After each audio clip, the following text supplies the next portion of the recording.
என்னுடைய தங்கை. பேர் என்ன? ஜெயமாலினி. ஜெயமாலினி.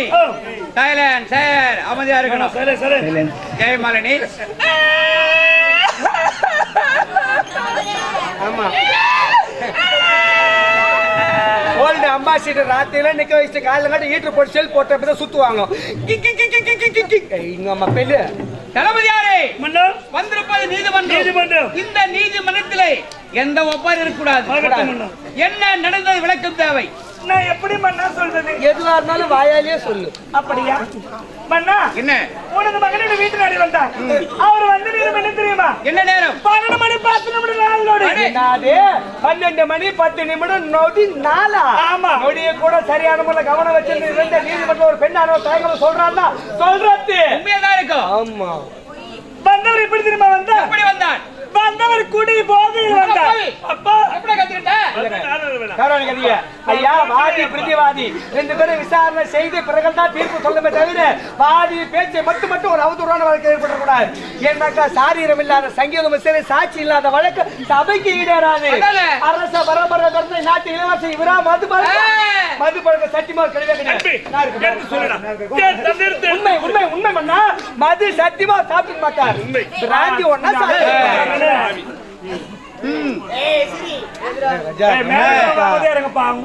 கத்த முடியாது. உட்காந்து பாருங்க மரங்க.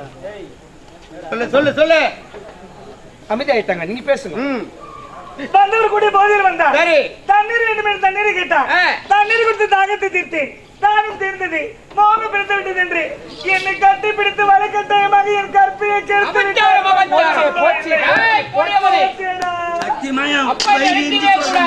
இது எந்த இடம்? நீதிமன்றம்.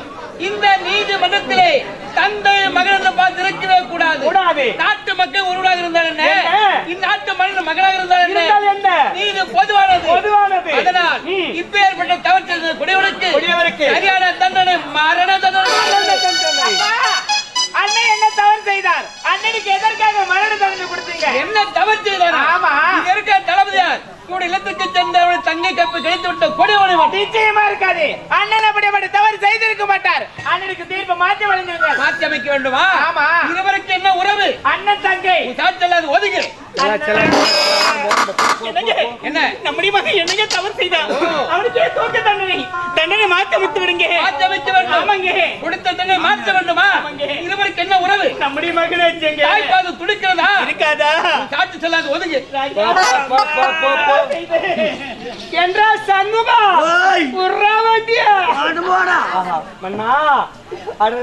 தங்கள் திருநாவினால் உதிர்த்த தீர்ப்பை எண்ணி பார்க்கும்போது உடலெல்லாம் மெய் சிலுக்குது மன்னா, மெய் சிலுக்கிறது.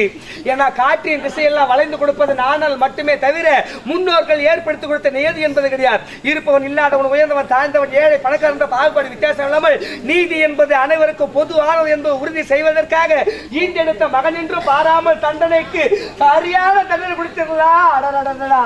ஏனென்றால் ஒரு புறாவின் உயிரை காக்க வேண்டும் என்பதற்காக தன் தொடையின் தசையெடுத்து தட்டில் வைத்தான் சிவி சக்கரவர்த்தி. முல்லை கொடியானது தரையிலே புரள்வதை கண்டு மனம் கேளாமல் நமக்கு சொந்தமான தங்க தேரிய முல்லை கொடியாக அர்ப்பணித்தான் பாரிவேந்தன். பசுவின் கன்ற கொன்ற குற்றத்திற்காக ஈண்டெடுத்த மகன் என்று பாராமல் தேச்சக்கரத்தில் மகனை கொண்டு குவித்து நீதியை நிலைநாட்டினான் மனுநீதி சோழன். இரவு நேரத்தில் மாறு வேடத்தில் நகர்வல வரும்பொழுது தாய்விட்ட வீட்டில் உள்ளே இருப்பதை கள்ள காதலனா கொண்ட கணவனை என்ற சந்தேகத்தின் பெயரால் கதவை தட்டிய கொடுக்க தட்டிய கையை வெட்டியறிந்தான் பொற்கை பாண்டியன். ஒரு பெண்ணின் உயிரின் மேலாண்டி என கற்பு என மானம் போன பிறகு மண்ணில் உயிரோடு வாழ்வதோடு மண்ணோடு மண்ணாக மறைவதை மேல் என்று தமிழ் மண்ணுக்கு பெருமை சேர்த்தது பெண்ணுக்கு பெருமை சேர்த்த கற்பு என்ற மானம். அப்படி தன்னுடைய வெறுப்பில் இல்லாமல் விருப்பத்தோடு தன்னுடைய சுய இன்பத்திற்காக ஒரு பெண் உயிரின் மேலான கற்பை கெடுத்து விட்டார் என்பவரின் நாட்டை மன்னன் என்று தெரிந்திருந்த போது ஆஹா மகன் என்று பாராமல் செய்த தவறுக்குண்டான தண்டனை கொடுத்து விட்டார். மரண தண்டனை வருங்கால சரித்திரம் ஏற்றி உங்கள் தீர்ப்பு வாழ்க்கை வரலாறு பொன்னியத்தை பொறிக்கப்பட போகிறது. தவறு செய்தவர்களுக்கு தக்க தண்டனை கொடுத்து விட்டீர்கள். ஆனால் யாது மரியாக பேதையாக நிற்க இந்த பெண்ணுடைய எதிர்கால வாழ்வை சற்று சிந்தித்து பார்த்து பருவமடையவள் திருமணத்திற்கு ஏற்ற வயது நிரம்பியவள். ஆனா நம்ம ஊர் உங்க வெளியூர் மாப்பிள்ள வரான், பொண்ணு பாக்குறா, பொண்ணு பிடிச்சு போகுது, பொண்ணு எப்படி பொண்ணு வீட்டார் எப்படி அக்கம் பக்கம் விசாரிக்கும் போது சொல்றவங்க சாதாரணமா சொல்லுவாங்களா? என்ன ஒரு நல்ல பொண்ணுதான், என்ன ஒண்ணு இளவரசர் கூட ஒரு நாள் 10 என்று எவன் மண்ணாத்த அழி கட்டுவான். மண்ணா சுருக்கமா சொல்ற விளக்கு ஒரு தங்களுக்கு தேவையில்லை. ஷோரூம்ல இருந்து டெலிவரி எடுக்கிற வண்டி தான், எஃப்சி போய் வர வண்டி தான். உன் புள்ள இந்த கிராப்ஸுக்கு போற டவுன் பஸ் ஆகிட்டான். டவுன் பஸ் தான் ஃப்ரீயா யாரும் தவறு செய்த உன் மகனுக்கு தண்டனை கொடுத்து விட்டீர்கள். எந்த ஒரு தவறும் செய்யாத என் தங்கையின் வாழ்க்கை ஆகியால் தண்டனையை மாற்றி அமைகள். கொடுத்த தண்டனை மாற்றி அமைக்க வேண்டும். அது எப்படி தெரியுமா? உன்னுடைய மகன் அல்லவா என் தங்கையின் கற்பையை சூறையாடினான். ஆகியால் என் தங்கை உன் மகனுக்கே திருமணம் செய்து வைத்து விடு. அருமையான தீர்ப்பு, அருமையான தீர்ப்பு. ரெண்டு பேரும் ஐகோர்ட்டுக்கு கூப்பிடுறாங்க, ஜட்ஜ்மென்ட் சொல்ல. இருந்தாலும் மூத்தவன் இருக்கும்போது இளையவனுக்கு எப்படி திருமணம்? முதலில் அவனுக்கு திருமணம். தம்பி என் தம்பி என்ன பார்க்கிறார்? நீதிமன்றத்திலே குற்றவாளி குண்டிலே களத்தில் விளங்கிட்டு ஆயுத கண்ணீரோடு இதற்காக என் தம்பி இருக்கிறார். அப்படிப்பட்ட மாபெரும் தவறு என்னப்பா செய்து? என்ன தவறு செய்தானா சொல்லுங்க. இந்த இருக்கிற தளபதியார் இவருடைய இல்லத்துக்கு சென்று அவருடைய தங்கை கற்பை கிடைத்து விட்ட கொடியவனை போடுறீங்கப்பா. யார் நீங்களா இப்படிப்பட்ட வார்த்தை பேசுவது? என் தம்பி ஒருபோதும் அப்படிப்பட்ட தவறான செயலை செய்யவே மாட்டான். ஏன் வயதிலே சிறுவனாக இருந்தாலும் அறிவு மாற்றம் என்னை விட சிறந்தவரப்பா. நானே ஒரு தவறு செய்தார் கூட என்ன நீங்கள் செய்வது தவறு, இது முறையல்ல சரியல்ல என்று எனக்கே புத்திமதி எடுத்து சொல்லும் அளவுக்கு என் தம்பி அறிவு மாற்றம் திறமையும் படைத்தவன். என் தம்பியா இப்படிப்பட்ட ஒரு தவறு செய்வான், செய்ய மாட்டான், எனக்கு தெரியும். உரைக்கு வார்த்தை அத்தனைய சத்திய வார்த்தைகள். உன் நம்பி அதாவது அரச பரம்பரையில் இருந்த எறும்பு கூட துரோகம் நினைக்காது. அரச பரம்பரை உங்களுடைய எச்சப்பாலை உண்டு வந்தவர் இப்படிப்பட்ட ஒரு தவறு செய்வார் மாட்டார். சத்தியமா அந்த செயல ஒரு சுய நினைவோட பண்ணலையா? உண்மை இளவரசே, உண்மை. சத்தியமா சுய நினைவோட இந்த வேலையை பண்ணலங்க. பிறகு ஒரு குவாட்ரா போட்டு மேட்ரு முடிச்சு என் தம்பிதான் இப்படிப்பட்ட ஒரு தவறு செய்தார் என்பதற்கு சாட்சி இருக்கிறதா சொல்லுங்கள். சாட்சி நானே நேரில் பார்த்தேன். அதற்கு உனக்கு கொடுமையான தண்டனை, மரண தண்டனை கொடுத்தேன். தம்பி என் தம்பிக்கு மனதை கொடுத்து விட்டார். என் தம்பி இப்படி நீதி இந்த உலகத்தில் என்னால் எப்படி அப்பா வாழ முடியும்? அதனால்தான் தண்டனையை நான் மாற்றி அமைத்திருக்கின்றேன். என்னுடைய தங்கையின் கற்பையை சூரியாவும் தம்பி அல்லவா? ஆகியால் என் தங்கையும் தம்பிக்கே திருமணம் செய்து முடிவு செய்து அதிகமா பொங்காத. அடுத்தது சீவர்த்து உனக்கு தான். என்ன சொல்ற அப்பா சொல்லுவார். தளபதி யாரு? தங்களுடைய தீர்ப்பை நான் வரவேற்கிறேன். அதற்குதான் உன்னை நான் வர வைத்திருக்கிறேன். விளக்கம் தேவை. மூத்தவன் இருக்கும்போது இளையவனுக்கு எப்படி திருமணம்? முதலில் உனக்கு தானே திருமணம். அதெல்லாம் இப்படியே வந்து இங்க போய் சரசரன்னு பேச வசனம் ஏன் வளவளன்னு வழுவுது? இல்லை என்பே. நான் யார்? நானும் ஒரு நாட்டு இளவரசர். ஆமாங்க. எனக்கேற்ற ஒரு பெண்ணை பார்க்க வேண்டும் என்றால் பஸ் ஸ்டாண்ட் போகணும், பஸ் ஏறி போகணும், அவளை ஒரு நாட்டு இளவரசியாக இருக்க வேண்டும். அப்படிப்பட்டவளை தேடி கண்டுபிடிக்க வேண்டும் என்றால் ஒரு வாரம் ஆகலாம், இல்லை ஒரு மாதம் ஆகலாம், ஏன் ஒரு வருடம் கூட கிடக்கலாம். தந்தையின் திருப்பி தள்ளி போடவே கூடாது. திருமணம்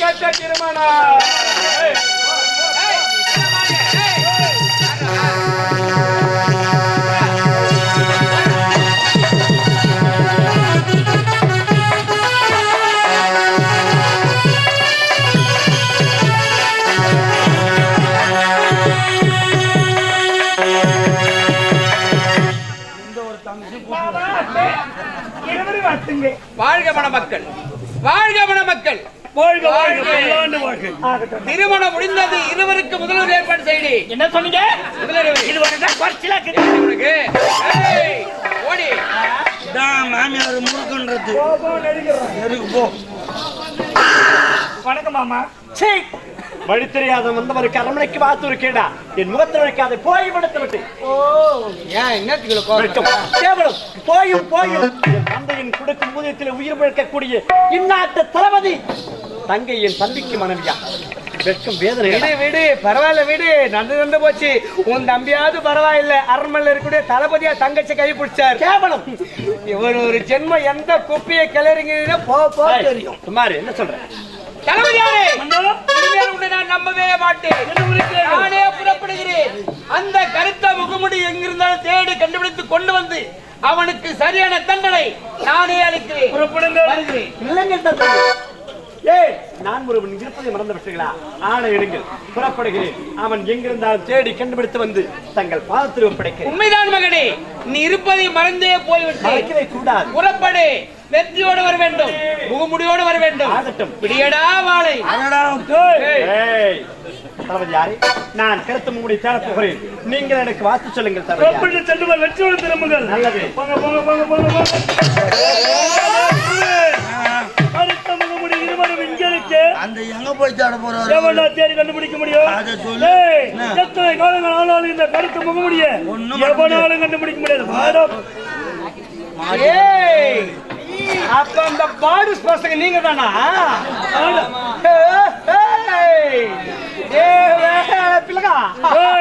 வழிச்சு சம்பாதிக்கிறத விட்டுட்டு கேடு முகமுடிய அங்கங்க திட்டு பசங்க நீங்க. நாட்டுல திருநங்க நீங்க தான். நீங்க இப்பவே பாரு மொத்த மன்னர்கள் சொல்றேன். எங்க போற எங்க போற? மன்னர்களை போய் சொல்லிடுவேன். என்னன்னு முகமுடி முகமுடி களவாடி நாங்க தானே. நீ எதுவுமே சொல்லக்கூடாது. சொல்லாமல் இருந்தால் நாலுல உனக்கு 2 பங்கு தரணும். 4 பங்கு 2. Okay, done done done. Okay, முதல் திட்டம் புறப்படு.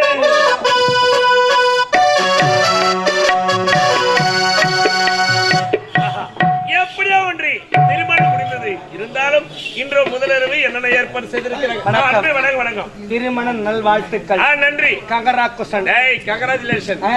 கல்யாணம்னா சாதாரண ஒரு விஷயம். எப்படி? எங்கேயோ பிறந்த ஒரு பெண்ணையோ எங்கேயோ பிறந்த ஒரு ஆணையோ பெரிய ஒரு மனுமன் நிச்சயம் செய்த திருமண விழா ஒன்று ஏற்படுத்தி கணவன் மனைவி என்ற உறவுகள் 2 பேரையும் ஒன்று சேர்ப்பதா திருமணம் சொல்லுவாங்க. நல்லது ஒரு பிரம்ம முகூர்த்தத்தில் அந்த மந்திரம் போது ஆண்டோடு சான்றோடு ஒன்று நிற்கும் போது நம்ம தமிழ்நாட்டின் கலாச்சாரப்படி அம்மி மீறிட்டு அருள்வதை பார்த்து அரசாங்க கணவரை வந்து அக்னியை சாட்சியாக வைத்து கொட்டிய மேல குறைபடாமல் பெரியோர்கள் வாழ்த்தரிசி வாழ்த்தார வாழ்த்தும் போது மாங்கல்யத்தை சொடு அற்புதமான நிகழ்வு. அது ஆணுக்கு பெண்ணுக்கு நடக்கும்.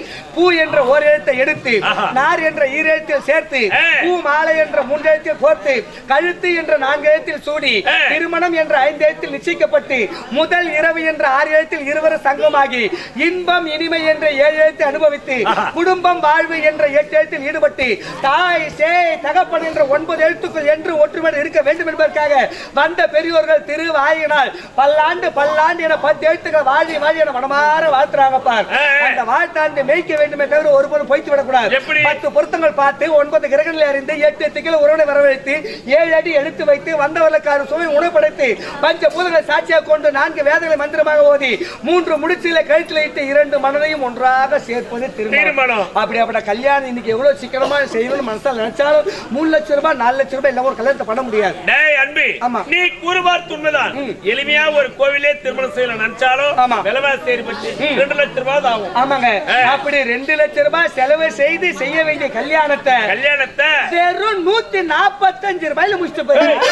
145?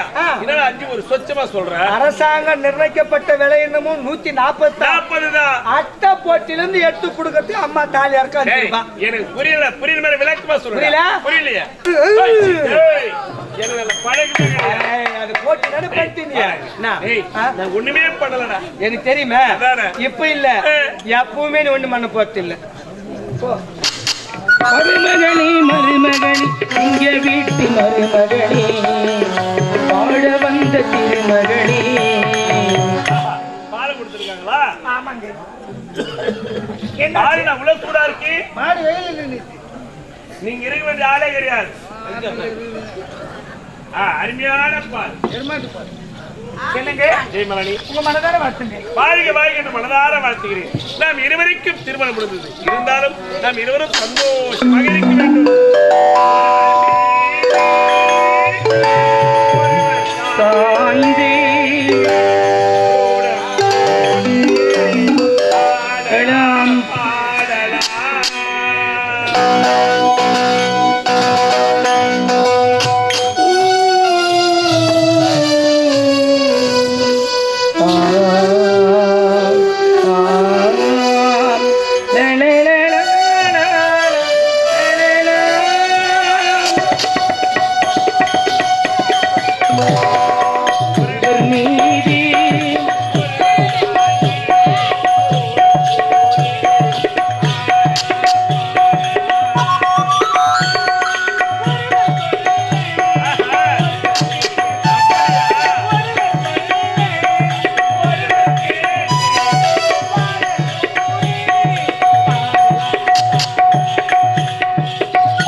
சாந்தி தோடம் சோடி ஆடலாம் பாடலாம்.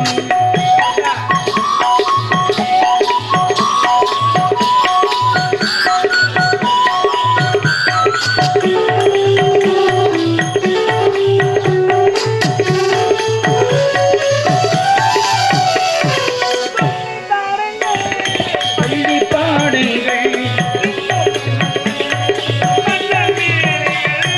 சொல்லித்தாருங்கள் பள்ளி பாடுங்கள் நன்மை மண்டல் லீலைகள்